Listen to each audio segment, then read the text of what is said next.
Perdana Menteri Israel Benjamin Netanyahu bersama Presiden Amerika Serikat Donald Trump diduga memiliki agenda lain untuk menyerang Iran. Senjata nuklir yang ditudingkan kepada Iran hanya alasan Israel untuk melancarkan serangan. Lantas apa yang membuat Israel ingin menyerang Iran? Apakah Trump dan Netanyahu berambisi ingin menyingkirkan pemimpin tertinggi Iran, Ayatollah Ali Khamenei, yang dianggap memiliki pengaruh kuat di kawasan Teluk?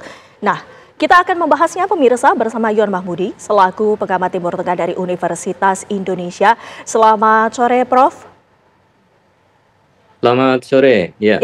Prof, Terima kasih. ini kita tahu eskalasi yang terjadi ini semakin meningkat. Iran versus Israel ini semakin memanas. Apakah menurut Anda ini memang semata-mata ingin menghancurkan persediaan senjata dan juga nuklir yang berada di Iran, ataukah Israel memiliki kepentingan politik lainnya?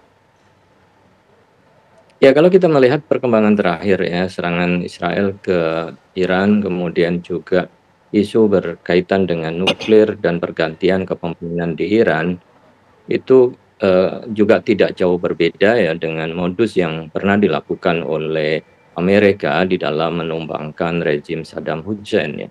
Saddam Hussein kan dianggap sebagai rezim yang berbahaya untuk kawasan pada waktu itu, termasuk juga diduga memiliki senjata pemusnah massal. Tetapi kan apa yang terjadi ketika serangan sudah dilakukan, Amerika dibantu oleh pasukan NATO, Joint Operation menghancurkan Irak, maka kemudian senjata pemusnah massal tidak terbukti. Ya.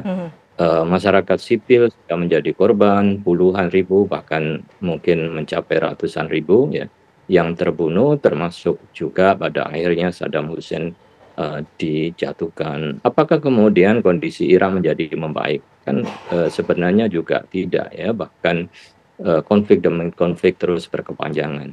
Apabila kemudian kita komparasikan dengan apa yang akan terjadi di Iran ya, kalau betul kemudian Israel dan Amerika terutama Donald Trump menginginkan jatuhnya rezim Khamenei, tentu ini juga harus dipikir ulang karena dampaknya saya kira tidak semakin pendek menyelesaikan masalah, justru semakin panjang. Nah, lihat saja sebagai contoh ya, asumsi adanya nuklir di Iran itu kan Netanyahu 2013 juga sudah mengatakan ya, dalam hitungan minggu ya Iran akan memiliki senjata nuklir dan harus diserang. Tetapi kan hingga saat ini kondisi itu tidak mengalami perubahan dan terus-menerus dilakukan.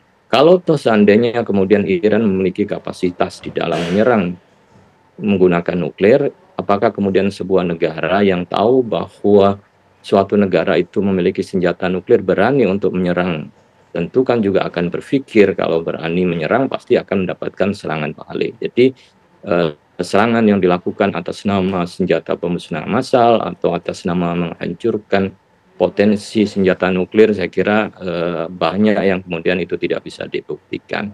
Tapi yang paling kemudian mendekati kebenaran adalah ya keinginan untuk menertibkan rejim-rejim di kawasan Timur Tengah agar bisa bekerja sama dengan Amerika ataupun dengan Israel ya. Sebagai contoh kan Suriah yang awalnya menentang dan bagian dari koalisi Iran, akhirnya kan juga bisa dijatuhkan, tetapi tidak lewat invasi, tetap menggunakan kekuatan yang ada di dalam. Sementara di Iran itu tidak mungkin dilakukan gerakan yang bisa menjatuhkan ya Ayatollah Khomeini dari dalam, karena begitu kuat dan solidaritas ya rakyat Iran yang mendukung Khomeini. Maka upaya kemudian untuk menjatuhkan dengan cara serangan yang dilakukan Israel, dan apabila kemudian Amerika ikut mendukung dalam serangan itu ya bisa saja akan menjatuhkan Khomeini, tetapi saya kira dampaknya akan sangat besar, termasuk juga keterlibatan dari aktor-aktor lain pendukung Iran untuk perang yang lebih panjang, saya kira. Jika kita kesimpulkan untuk sementara bahwa tujuannya adalah untuk menggulingkan rezim dari Khamenei itu sendiri, apakah kekhawatiran ataupun ancaman tentang senjata nuklir di Iran ini nyata adanya, Prof? Nah, tadi yang saya katakan ya, bahwa ancaman senjata nuklir itu kan sudah lama digaungkan oleh Israel, tetapi kan realitasnya bahwa tidak bisa dibuktikan. Bahkan tim peneliti ya, organisasi agensi berkaitan nuklir dengan PBB kan juga berkali-kali melakukan penyelidikan. Jadi kalau suatu negara memiliki nuklir pasti tidak mau ya dilakukan penyelidikan. Tapi Iran kan nampaknya membuka diri. Ini artinya bahwa ada keterbukaan dan keinginan Iran sebenarnya untuk bekerja sama dalam kaitan pengayaan nuklir untuk tujuan kemanusiaan. Nah, dari sisi dengan siapa Iran harus bekerja sama, saya kira ini menjadi apa yang menjadi masalah utama. Amerika kan inginnya pengayaan nuklir itu di bawah pengawasan Amerika, Hmm. bukan melalui kerjasama dengan Rusia. Kan Rusia dianggap sebagai musuh Amerika dan menjadi ancaman ya di kawasan. Kalau kita flashback saja sedikit ya ke belakang, ketika Iran ya masih di bawah Shah Iran itu kan sangat dekat dan loyal dengan Amerika. Tahun 57 sampai 67 kan juga ditandatangani ya program pengayaan nuklir hampir di 20 tempat ya antara Iran dengan Amerika. Tetapi ketika terjadi perubahan rejim Ayatullah Khomeini itu kan berbalik ya. Ahli-ahli nuklir dari Amerika, dari Eropa kan meninggalkan Iran. Sementara tahun 90-an program nuklir dibuka kembali tetapi tidak dengan negara barat tetapi dengan Rusia. Nah, ini saya kira yang krusial. Jadi ketika kerjasama nuklir apapun untuk damai ataupun yang lain tetapi bekerja sama dengan Rusia yang notabene adalah menjadi rival dari Amerika dan ini saya kira kemudian menjadi serius dan dianggap sebagai ancaman global. Di sisi lain, Prof, kita juga ketahui bahwa dari dalam negeri Israel sendiri juga terjadi pergolakan politik yang menuntut Benyamin Netanyahu untuk turun. Apakah serangan ke Israel, maksud kami serangan ke Iran ini dimanfaatkan untuk Israel agar posisi Netanyahu ini aman, Prof? Ya, tentu kan ingin ya, Netanyahu ingin menunjukkan kepada rakyatnya bahwa di bawah kepemimpinannya dengan slogan perang yang dilakukan untuk menghancurkan musuh-musuh Israel dengan melakukan serangan terhadap Iran itu akan berdampak ya kepada kejatuhan Iran atau hancurnya negara Iran. Tetapi kan yang terjadi mungkin ini sebuah miskalkulasi, ternyata serangan balik yang dilakukan oleh Iran tidak main-main ya justru berkali-kali mengirim ya rudal balistik, hipersonik, bahkan yang terakhir ya ada serangan rudal Sijil ya sebelumnya adalah Fatah dan itu menghancurkan beberapa infrastruktur ya baik yang ada di Tel Aviv maupun juga di beberapa wilayah-wilayah yang lain. Nah, ini juga bisa menjadi serangan balik sebenarnya yang dilakukan oleh Netanyahu yang awalnya ingin menunjukkan keperkasaan, kekuatan Israel di dalam menghancurkan musuh-musuhnya, tetapi berbalik justru kemudian Netanyahu tidak mampu melindungi rakyatnya dari serangan Iran. Nah, ini tentu akan semakin menambah ketidaksukaan dari rakyat Israel sendiri terhadap kepemimpinan Netanyahu.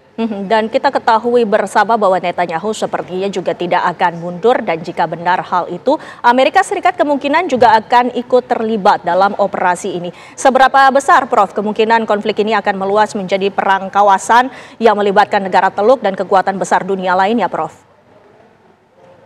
Ya, inilah kalau kemudian kegilaan ya pemimpin-pemimpin dunia yang atas nama untuk menghegemoni ya negara-negara yang lain yang harus ya bisa tunduk ya kepada negara besar sebagai pemimpin dunia dan cara-cara yang digunakan adalah dengan cara-cara militer ya bukan dengan cara diplomasi dan seakan-akan ya dengan cara itu menjatuhkan, menumbangkan termasuk juga melakukan invasi ke suatu negara itu bisa menjadikan kawasan itu lebih stabil. Tetapi kan tentu beberapa dekade ke belakang kita bisa lihat bagaimana Timur Tengah itu tidak pernah damai, selalu di dalam konflik.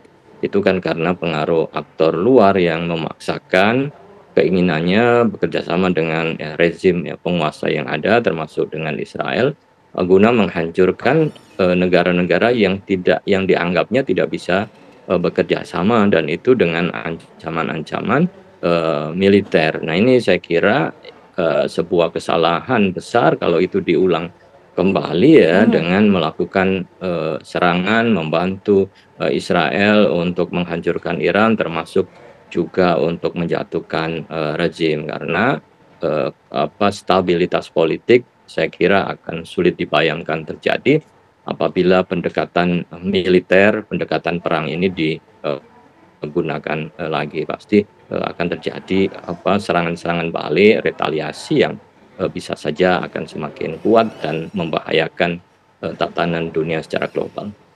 Prof, menurut sudut pandang Anda bagaimana potensi peran kelompok-kelompok milisi yang pro-Iran seperti sebut saja di Lebanon, ataupun di Suriah, ataupun di Irak, maupun di Yaman, Prof?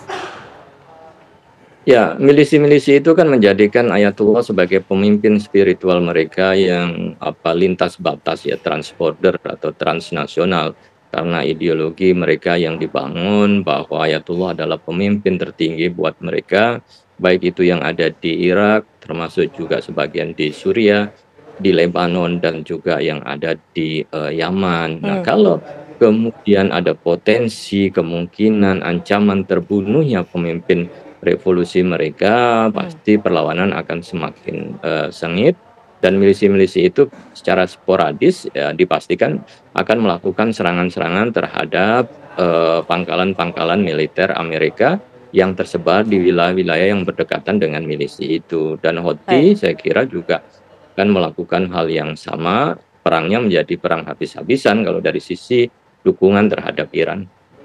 Baik, terima kasih pengamat Timur Tengah dari Universitas Indonesia, Prof. Yon Mahmudi, waktunya bersama kami di Kabar Petang. Selamat sore, sehat selalu, Prof.